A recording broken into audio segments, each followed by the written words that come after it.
Hi. So today our topic is going to be antibodies. I've divided this lecture into two parts.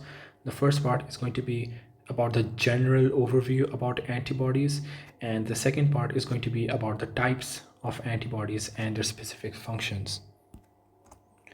So first, this is what an antibody basically looks like. It's a Y-shaped glycoprotein, and so you can appreciate this blue stuff is going to be your heavy chain and this red stuff is going to be your light chains. So you can see that the one antibody is made of two heavy chain and two light chains. Now these chains are linked together, the two heavy chains are linked together by this disulfide bond. Okay, plus antibody is divided into regions, right? So this is how I'm going to divide it. This upper portion is going to be known as the Fab region. This region below is going to be known as the FC region. First of all, the light chains are only present in the Fab region. They are not present in the FC region. This right here is the antigen binding site, right? So this is where the antigen binds on to the antibody. Plus, you also have to know that this region right here, this is known as the CH2 region, right? And this is the CH3 region. What you have to know is that the CH2 region is where the complement system binds on, right? This is where the complement system binds on. And that is via, and I've talked about this before, the classical pathway. And this region between the CH2 and CH3, this is where the macrophage binds on. So you might remember from the previous lecture, I talked about how antibodies are also important for your opsonization. So opsonization is basically enhancing phagocytosis. Macrophage is a phagocyte. So when it needs to perform phagocytosis, this is where it binds on, right? One more point, that on the antigen binding site, it is the epitope which binds onto it. Epitope is basically the region on the antigen that binds to the antibody, right? So if this is your whole antigen, this specific area that binds on to the antibody, this is known as the epitope. And that's all you have to know. So let's just read the slide. So the structure of antibody is that it's a Y-shaped glycoprotein. It consists of two heavy chains and two light chains that are linked by a disulfide bond at the center. Next, the antibody is divided into two regions, the Fab region and the FC region. The Fab stands for fragment antigen binding, and it makes sense from the name that it's the antigen binding site, and the FC region is known as fragment crystallizable, and this is the constant portion. Now, let's talk about the Fab region in a little bit more detail. Like I said, it consists of one heavy chain and one light chain on each arm. It is a site of antigen recognition and binding. It binds a specific epitope, just like I talked about. It determines the idiotype. So idiotype refers to what antigen the antibody specifically binds, right? So if this is an antibody and it binds only to this kind of antigen, then that is its idiotype. And that's all you have to know. And this Fab region, this is what determines your antibody diversity, right? Because every single antibody is specific for a single antigen. And each B cell expresses only one antigenic specificity. Okay, so if this is a B cell and if it produces this kind of antibodies, right, and it does not produces this kind of antibody, then this is known as allelic exclusion, right? Each B cell expresses only one antigenic specificity. Now let's talk about the FC region. FC region is a constant portion that is made of your heavy chains. It's responsible, like I said, for your complement activation, for opsonization, and macrophage binding. And this is what determines the isotype, right? The kind of antibody. So that's going to be IgG, IgM, IgA, E, and D.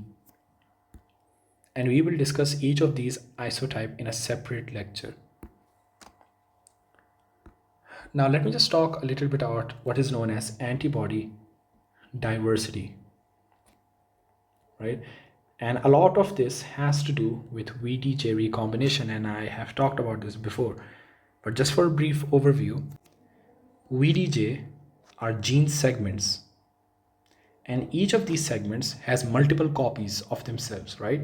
So if this is kind of like the segment, so this is V, this is D, this is J, and they have multiple segments, right? Let's just suppose that V has 30 segments, D has 70 segments, J has 20 segments, right? Then there's an enzyme that is known as RAG1, right? RAG1 and RAG2, and I hope you remember these names. So it will pick one copy from each of these segments, right, and bring them together. So let's say from V it picks up V27, from D it picks up D5, from J it picks up J7, right? Just for an example. It cuts off those pieces and brings them together and joins them. And this forms this unique gene. Now this is a unique gene. So with this, you can see that we can have millions of different of combinations, right? But like I said, it does not stop here. There's another enzyme that is known as TDT, terminal deoxynucleotide transferase. What it does is that at this point, at these junctions, it adds or subtracts nucleotides, right? It changes the sequence again, and that leads to more diversity, right? And this is known as junctional diversity. And this process that is carried out by RAG1 and RAG2, where they combine different copies together, this is known as combinatorial diversity. Okay, now what happens is that this unique gene is taken and this expresses your heavy chain or your light chain, right? Now one more thing you have to know about. Let's say that this produces, that is known as heavy chain 1, right? Let's just suppose. And a different combination produces light chain 5. So what I want you to know is that there can be random combinations between heavy chains and light chains. So you can have this combination, or you can have H2 with L7. You can have H5 with L10. So you can see you can have random combinations, and this multiplies the diversity again. So at each step, you can see how your body is trying to multiply the diversity, right? So now let's look at the slide. So antibody diversity arises through VD-J recombination. The heavy chain is made from VD and J segments, while the light chain is only made from V and J segments. Combinatorial diversity is mediated by RAG1 and RAG2 enzymes, like I talked about, while the junctional diversity is mediated by TDT. Now, do you remember in the important clinicals that I told you about regarding RAG1 and TDT? So let me just repeat, RAG1 and RAG2 are deficient in a disorder that is known as SCID, right? It is one of the causes of SCID, so severe combined immunodeficiency. TDT is a marker for acute lymphoblastic leukemia, right? Seen especially in children. And after that, I said that any heavy chain can combine with any light chain, and that further multiplies your diversity. Now, like I said, the antibody diversity is in the Fab region, right? And one more point, the diversity, the antibody diversity is before exposure to the antigen, right? All of that happens before exposure to antigen, while antigen specificity is all that happens after exposure to an antigen. Now, antibody specificity is required for better binding precision and better function, right? And both the Fab and FC region undergo different processes that I will talk about. Now, you have to know is that you need your antibody to be as specific as possible, because we want a very strong binding that results in a very strong response. And your body has come up with a way to improve that, that is known as somatic hypermutation and affinity maturation, that happens in your Fab region, while there's isotype class switching that happens in your FC region.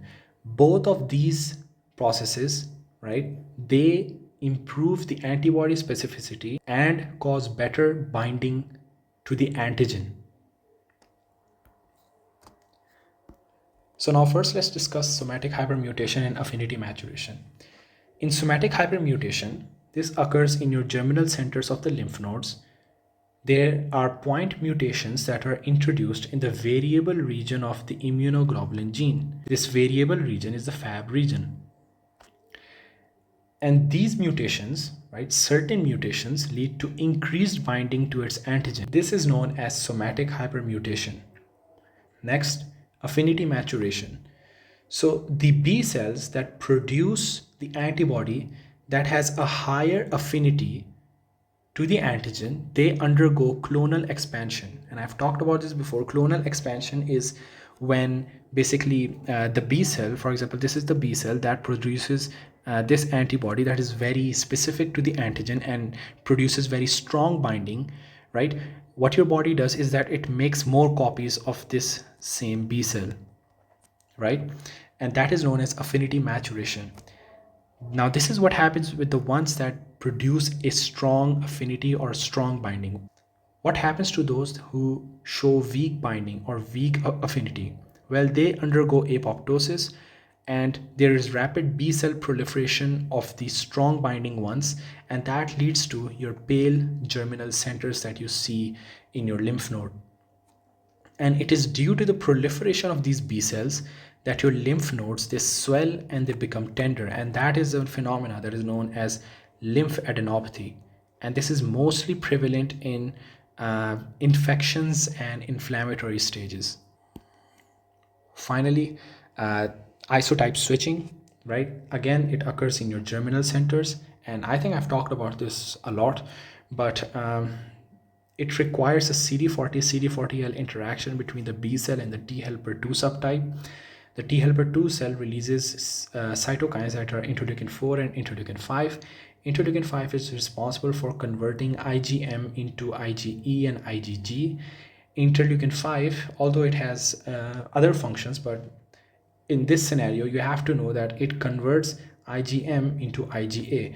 So you can see how important it is. Now, do you remember a pathology associated with this?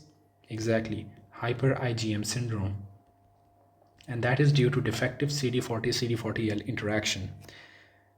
So the antibody retains the same specificity, right, or the same idiotype, but it performs different effector functions. Why? Because now you have changed the isotype. So remember, the specificity depends on the Fab region and the effector function depends on the FC region.